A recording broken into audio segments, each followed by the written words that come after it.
जब भी विज्ञान और गणित के इतिहास की बात होती है तो हम न्यूटन, गैलीलियो और आर्किमिडीज का नाम सुनते हैं। लेकिन क्या आप जानते हैं कि हमारे अपने भारत में एक ऐसा महान वैज्ञानिक हुआ जिसने विश्व को गणित और खगोल शास्त्र के क्षेत्र में नई ऊंचाइयों तक पहुंचाया? जी हां, हम बात कर रहे हैं आर्यभट्ट की। आइए जानते हैं उनकी अद्भुत कहानी।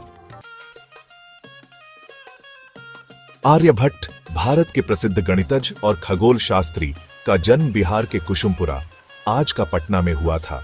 उन्होंने अपनी प्रसिद्ध कृति आर्यभट्टीय सिर्फ 25 वर्ष की आयु में लिखी। आर्यभट्ट ने शून्य की अवधारणा को समझा और बड़ी संख्याओं को 10 की घात 18 तक गिनने का तरीका बताया। उनके कार्यों ने न केवल भारत बल्कि पूरी दुनिया को प्रभावित किया। आर्यभट्टीय एक अद्भुत ग्रंथ है जिसमें 108 श्लोक हैं। इसमें गणित और खगोल शास्त्र के कई महत्वपूर्ण सिद्धांतों का वर्णन है।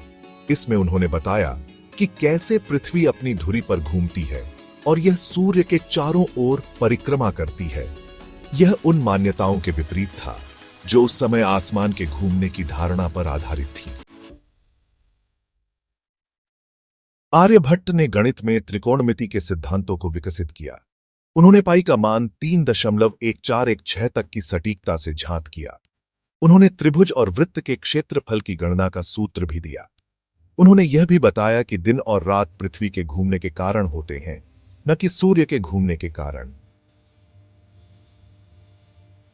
आर्यभट्ट की खोजों ने न केवल भारत को बल्कि विश्व को भी प्रभावित किया।